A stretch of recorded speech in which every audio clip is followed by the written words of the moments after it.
Right now, you're in either one of three positions right now. Number one, fighting for playoff seeding. Number two, fighting for your playoff life. Or number three, fighting for pride at this point. So we need to look at these wide receivers and decide who's best for us for the rest of the season in 2025 fantasy football. And I'm doing everything I can to bring us all home championships for 2025. So make sure to go down there, drop a like on the video, and subscribe to the channel to show your support. Now, get into our first tier of guys here. I love this first tier. They can all go in basically any order that you want. Although for me, Jackson Smith-Njigba and Puka Nacua are at the top of tier 1. The way you need to look at JSN is everything is clicking with him.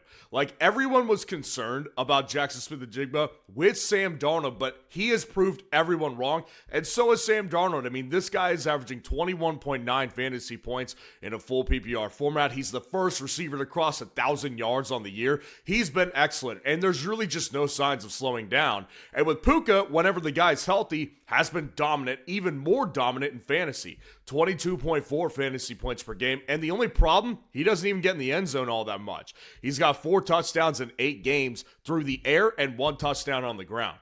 I think with him, the ultimate concern is injury because of his playing style. He's a very physical guy. So I do worry about that, and that's why I would still prefer JSN as my best wide receiver in fantasy for 2025. The duration of the year. Rashee Rice is at 3 over Jamar, and this is purely based on quarterback play. Now listen, I think with Jamar, I'll get into something here in a minute, but with Rashee Rice, Mahomes is playing at an MVP level. He's just not going to get votes because of the voter fatigue and the amount of times that Patrick Mahomes has been so dominant. He should be the MVP almost every year. With Rashee Rice, though, this guy has come in 3 games and been absolutely fantastic. He is the central focal point of this offense. Not the passing game, the offense. And that's going to continue as they make their playoff push as an NFL team. Jamar Chase, listen, my thing with it entirely. Yes, Joe Flacco has come in and done very well. And I want in on Jamar Chase because of Flacco. But the problem is, it feels like a house of cards that could collapse at any point with Joe Flacco's shoulder, which is a problem because it's his throwing shoulder. Now, they're coming off a bye week. Hopefully, Flacco got healthier. But I'll tell you this, the offensive line is going to continue to be a problem. So as long as Flacco's there, of course I want Jamar Chase. But I will say it does feel like a little bit of a house of cards that I really hope does not collapse. Dropping down to our next tier, Amon-Ra St. Brown's at 5, and Emeka Egbuka's at 6. I can't wait to talk about that because it's so funny to me. But Amon-Ra St. Brown is in this position where he's in such a dominant offense that every time, any week, regardless of who they play, he could become not irrelevant, but just a lower ceiling guy. And I think that his ceiling overall is very high, but his floor is kind of at that range of a Drake London, where sometimes you just don't get the production that you would expect. But I think overall, with the offense's upside and their consistency, and by the way, Dan Campbell took over play calling in week 10 for that team. What did I say all offseason? I don't like Johnny Morton. Well, he didn't like him either, to the point where he took over play calling and they looked better as an offense. So Amon-Ra St. Brown, there's just some things that I'm just a little worried about from a long-term perspective, but obviously we know that the guy has a great floor and a super high ceiling. So I do want him in my top 5. And then Emeka Egbuka, it's just been a constant battle like all season long. People just don't understand the true value of Emeka Egbuka, and I still believe that to this day. Because people ask me, should I trade Emeka Egbuka in a package and get like Cortland Sutton and Quinshon Judkins? No. The answer is no. Emeka Egbuka is a wide receiver 1 in fantasy football, a dominant one at that. 16.3 fantasy points per game in a full PPR, and that's only because the last 3 games that he played, he was injured or he missed some time. So Emeka Egbuka, after the bye week, coming out and doing 23.5 fantasy points, that doesn't surprise me. The guy got healthy. He's got Baker. Yeah, give me Emeka Egbuka in the top 6 easily. And then CeeDee Lamb is at 7 and Drake London's at 8 to round out the tier. Listen, my thing with CeeDee Lamb, man, he is definitely a talent I want in on for the playoff push, especially if I'm in good position to make a deal, because the value is lower. Like, Pickens is definitely eaten in to his overall bottom line, which is that he used to be a guy who you could easily count on for 20 to 25 points on a per game basis. We're not seeing that this year with CD. And I do think it's not because the offense isn't good. I think the offense is still very good and capable of putting up 30 points on any given team. But when you factor in Pickens in his year this year, it is definitely eaten into CeeDee Lamb's downfield ability. So I do think that at some point we had to readjust our expectations. And it took me a while because I was big on CeeDee before the start of the year, but I had to do it, and I've got him down here at 7. Drake London at 8. The guy is clearly a league-winning type of guy. I mean, he can break off at any point for a 30-point game and win you a week just like he's done the past 2 weeks. But he can also do nothing. And that's the ultimate problem here. This offense is so hot and cold. They are so imperfect that any given week against any given opponent, they can absolutely destroy you.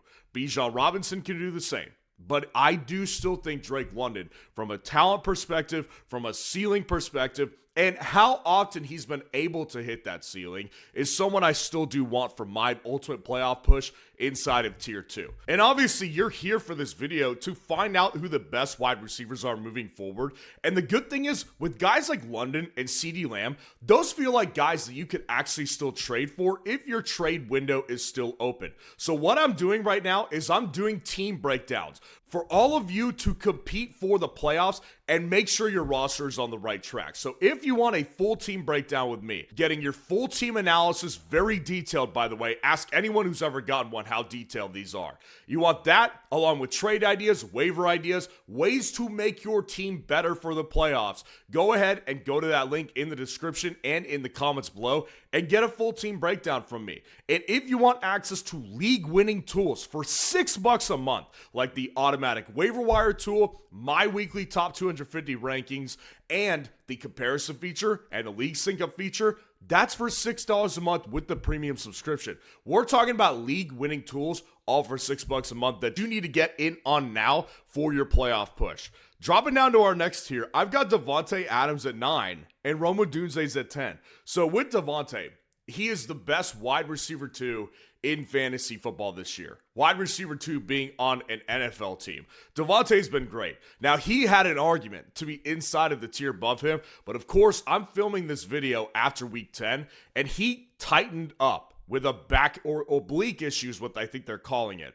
Now, according to Sean McVay, he could have come back in if it was a more competitive game. But I will be honest, we don't know enough about this injury, and the way he just kind of stiffened up and then just basically couldn't walk right the rest of the day, it makes me a little worried. I mean, he is an older player. He's done very well this year, obviously, which is why I wanted him ultimately in tier 2, but I can't do that right now without knowing what's actually going to happen after he recovers and has a couple days off and prepares for week 11. I'm a little nervous about this one, but with Rome, I think I just overvalue him compared to the rest of the community. I mean, the guy, I really will stand by this. I think his ceiling is really high. I do think that it's probably not going to be likely that we get another one of these 30-point performances like he gave us in week 2 against the Detroit Lions. That's probably not going to happen, but maybe one more time. But I do still think Caleb Williams, guys, I'm not the biggest Caleb guy.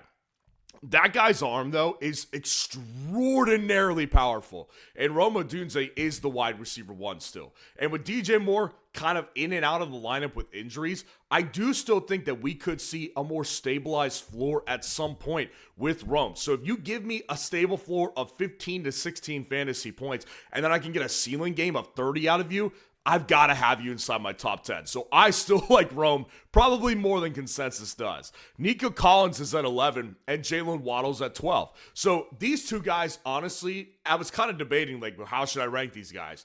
I ranked them because of talent. Nico Collins is a guy I view as a really good talent who can take over a game. And we saw a little bit of that, actually, with Davis Mills against the Jacksonville Jaguars. So with CJ Stroud back in the lineup at some point, I do believe in the ceiling game still, but I do believe in them less than I used to because of their offensive line struggles. And I think the thing with Waddle is that this guy is on a team that has showed us time and time again, as the weather gets colder throughout the duration of the season, that's when they start to fall apart. Now, they looked really good against Buffalo. Well, guess what? That was in Miami when it was in their environment. Now, if you look at Jalen's schedule, it's actually kind of favorable. He's got a couple more cold weather matchups, but for the most part, it's either in domes or back in Miami. So I do think ultimately Waddle is in decent position to continue to do what he's been doing, which is giving you a really stable floor of about 12 points and giving you that ceiling of about 25. Justin Jefferson is at 13. I said this last week. It's just time for a brutal conversation. Now, I want to be frank again. I think that JJ has been not good this year because of quarterback play. I think JJ is a fantastic NFL player and usually a really good fantasy player. But this year is just not cutting it. Your first round pick is getting you at most 17 fantasy points. That's just not good enough. And I don't think it's getting much better. I mean, this is a team that is losing faith fast. If you saw Justin Jefferson quit on that team yesterday, it's because he knows the quarterback sucks. He's getting irritated. He's losing patience as we speak. And I just worry about it from a long-term perspective. Obviously, he's a pro's pro, and he's a fantastic player, so I got to have him inside my top 15. But we've just got to come to Jesus, man. This is not a good fantasy player this year as far as your draft price and what it costs you to get him and the output he's been giving you. Dropping down to our next tier, George Pickens is at 14 and Ladd McConkey is at 15.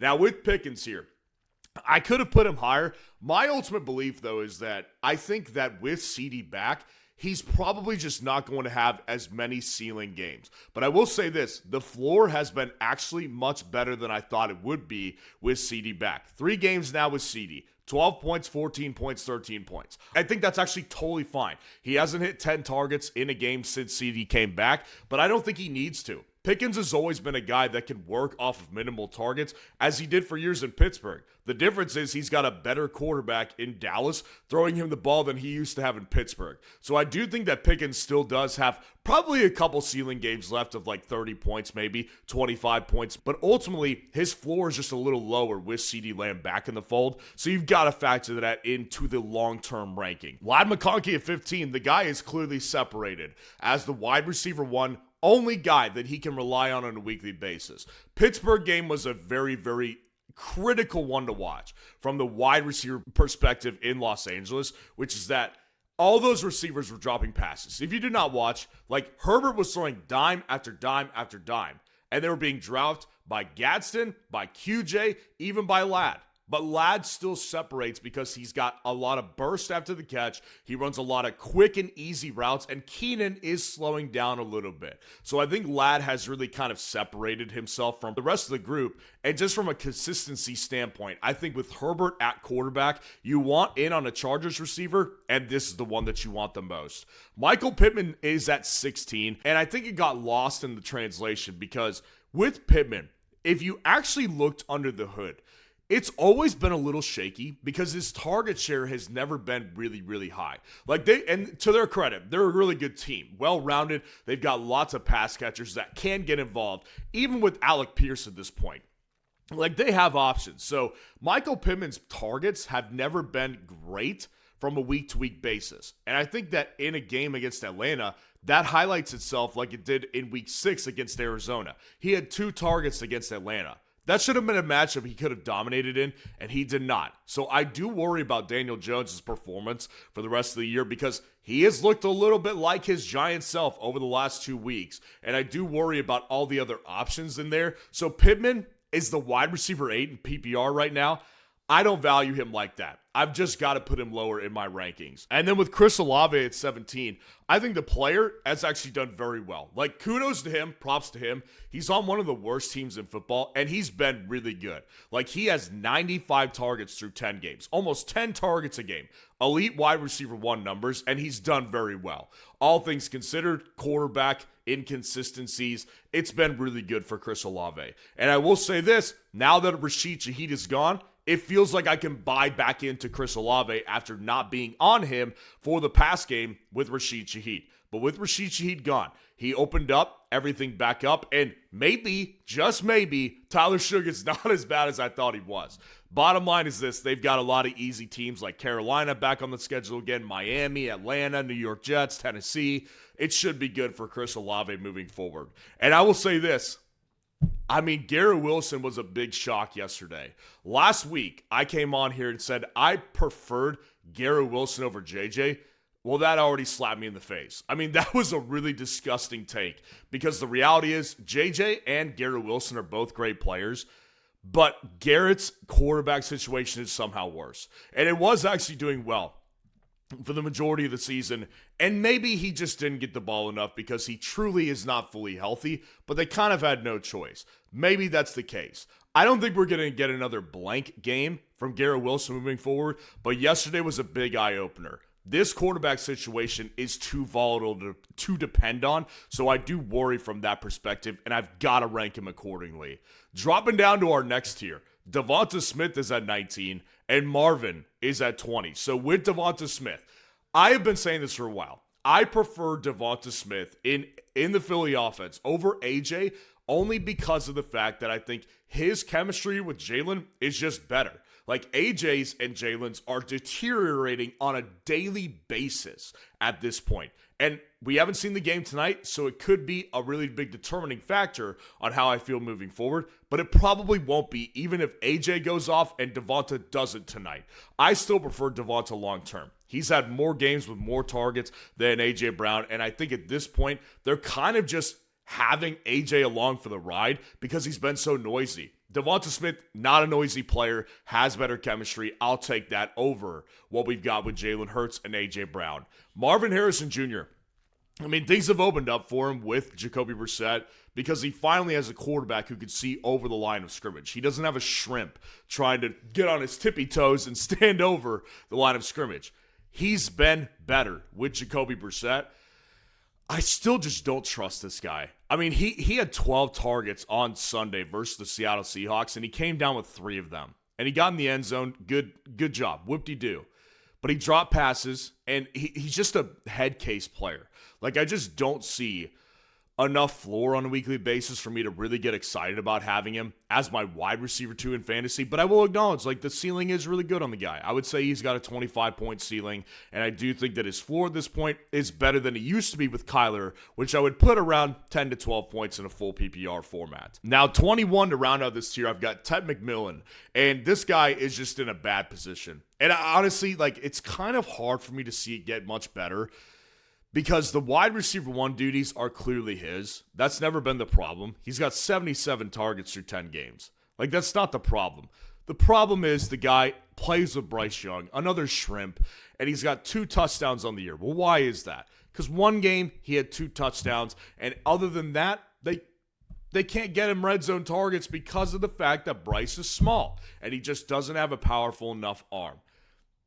I mean, it's just kind of is what it is. It feels like Courtland Sutton a little bit, but just a little better because he doesn't have competition. And I do believe in the talent that Ted McMillan is at this point. He's proven me wrong. I didn't think that highly of him as a prospect. He is good. I do think that his ultimate problem, though, is ceiling games and consistency of hitting that ceiling game because Bryce Young is his quarterback.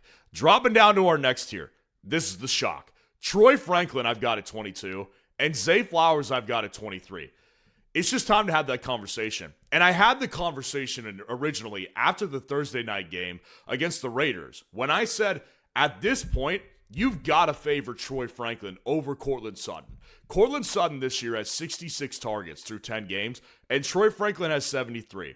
He's outpacing Sutton now in targets officially. He's also been more efficient on his work and his targets than Courtland Sutton has. This guy has just been a better fantasy player than Sutton, point blank, end of story. And not only that, is the preferred wide receiver now with Bo Nix. They've got the chemistry that I've always said is a huge deal. If you get built-in chemistry from college, which these two had in the last season in Oregon, that's a big freaking deal. And Bo Nix has not been great, but Troy Franklin at this point is a very consistent wide receiver 2/flex that people just need to adjust their mentalities with moving forward. I think it's totally fine. Zay Flowers at 23. Look, I just keep saying this. I know he's going to have a big game. I just don't know when. But what I can tell you is I felt better about Zay this year than I have in previous years. And the reason is because if you look at the game log, his floor has been pretty consistent. Outside of one game in week 3 where he had 3 points, it's been a lot of 12 points, 11 points, 14 points, 15 points, and a couple big games in between there. He's done very, very well. Like, I will say, I am not the biggest Zay fan because he's been a lot of what I thought he would be. And it's been disappointing because I thought he was going to have a breakout year. It's not a breakout year, but he is very, very flexible on a weekly basis. And the floor has actually become really stabilized. DK Metcalf is at 24 and Romeo Doubs is at 25. These two guys, man, their rankings are very, very much in flux. One for good reason, and the other one for bad reason. DK Metcalf in Pittsburgh, I've been saying a long time, this chemistry with him and Rodgers, it's pretty much non-existent. And the other problem is that Pittsburgh wants to use him as he should not be used. Pittsburgh can look back, and even me, as a fantasy football analyst, if I know this, Pittsburgh's front office not knowing this and their coaching staff not knowing this just shows you how much of a loser culture they have in that coaching staff. DK Metcalf, as big as he is, never been a contested catch guy, and they want to throw him those balls at the red zone. DK, where he's best, is in open field, and that doesn't always work. Now, I do still think he's got big play upside, and I do still think Rodgers, more often than not, will look better than he did against the Chargers on Sunday night. But man, DK Metcalf is nothing more than a low-end wide receiver 2, and that's the unfortunate fact. Romeo Doubs at 25, he, on the other hand, could move up a lot higher than this. We are about to see tonight what is going to happen moving forward post-Tucker Kraft. And I do think Romeo Doubs looks like the front runner to benefit from that. I don't think Luke Musgrave is the player that Tucker Kraft is by half of that. I think that if you're relying on Luke Musgrave moving forward as a tight end in fantasy, it's not going to go well. And I think a lot of it probably goes to Romeo Doubs. Romeo Doubs, not always the best big play threat, but what we always can get is consistent red zone upside, and he is truly developed into the wide receiver 1 in Green Bay. So this one, depending on how things go tonight, he could end up in the top 20. Seriously, he's very, very close. A.J. Brown's at 26, and Brian Thomas Jr. is at 27 to round out the tier. A.J. Brown, to me, I just think of him again as a guy that I can't rely on. And his fantasy season has been so not fun to deal with because we know he can give us the ceiling games. He has 30-point upside. He's still a dominant player, but his efficiency and his just his chemistry with Hurts is so bad, and it gets worse by the day. And I just think that he's kind of become a cancer to the Philly locker room. So it's just not going to surprise me if we continue to see bust games from A.J. Brown. It's not been fun to deal with, and I do really worry about the future from a fantasy perspective moving forward for the rest of 25 because I don't think they have much interest in targeting a guy who actively does not want to be there. Brian Thomas Jr. at 27. I think of him as the biggest disappointment because if you look at the first 2 rounds of the draft, like Justin Jefferson at least is giving you floor games very stable. Brian Thomas Jr. has no floor. I mean, he has a floor of about 4 to 5 points. Brian Thomas Jr. has been very bad this year. Like, he has looked really bad, not remotely like the guy we saw last year. And it's injuries and it's quarterback play, whatever you want to call it. It's not good enough. Now, that being said, I still do think if I look back to last year, that's when he did his best work at the later part of the year. So maybe that happens again as they make a playoff push as a team. I don't know, man. I mean, I don't have a lot of confidence and a lot of energy talking about Brian Thomas Jr. because it's been so disappointing, but I do still think he has a place in the top 30 for me. Dropping down to our last tier, Courtland Sutton lands at 28, and Quentin Johnston is still in my top 30. So with Sutton, I covered it again. Sutton is the wide receiver 2 in this offense now. It's official, and it's been very, very prevalent through the last 3 weeks. And I will say this, Bo Nix, I'm not convinced is a guy that can support 2 good wide receivers in fantasy. He's just not very good right now. So I do worry about Sutton. That being said, I do think he has a lot of touchdown upside still. And I do think there will be games where Sutton does well. But the reality is right now, I mean, this is a flex player that you drafted inside the top 5 rounds who just doesn't look like the same guy with Bo Nix that he did last year, because Troy Franklin has really come through and broken that glass ceiling that Sutton used to have below him, which was that he was the wide receiver 1. He is no longer the wide receiver 1, and I worry because he could drop below the top 30 at some point soon. Quentin Johnston, on the other hand, the guy clearly has trouble still catching the ball on a consistent basis, but he still is playing with Herbert. And you know what? He's better than Keenan at this point. Keenan, yes, he's a better, more reliable guy, but he's losing steam. He's in his mid-30s, man. I mean, you just can't rely on that from a fantasy perspective week in and week out. Quentin Johnston, to me, definitely has a place inside the top 30 with a quarterback like Herbert and the big play upside like he has. And then T. Higgins is at 30 to round us out. I prefer to go with T over J-Mo, over Keenan Allen, who are at 31 and 32, only because of the fact that, again, T's ceiling is really high. And I will say this, T is similar to J-Mo in the sense that he can kind of get phased out. And Joe Flacco, again, I do look at him as kind of a house of cards. I will say him and Jameson Williams very close. You could rank J-Mo at 30. I prefer T only because of the fact that I think he has been a better player more consistently in fantasy, even with Flacco, than J-Mo has been this year. So let me know what you think of the rankings in the comments below, and make sure to stay tuned for what I got right and what I got wrong in Week 10.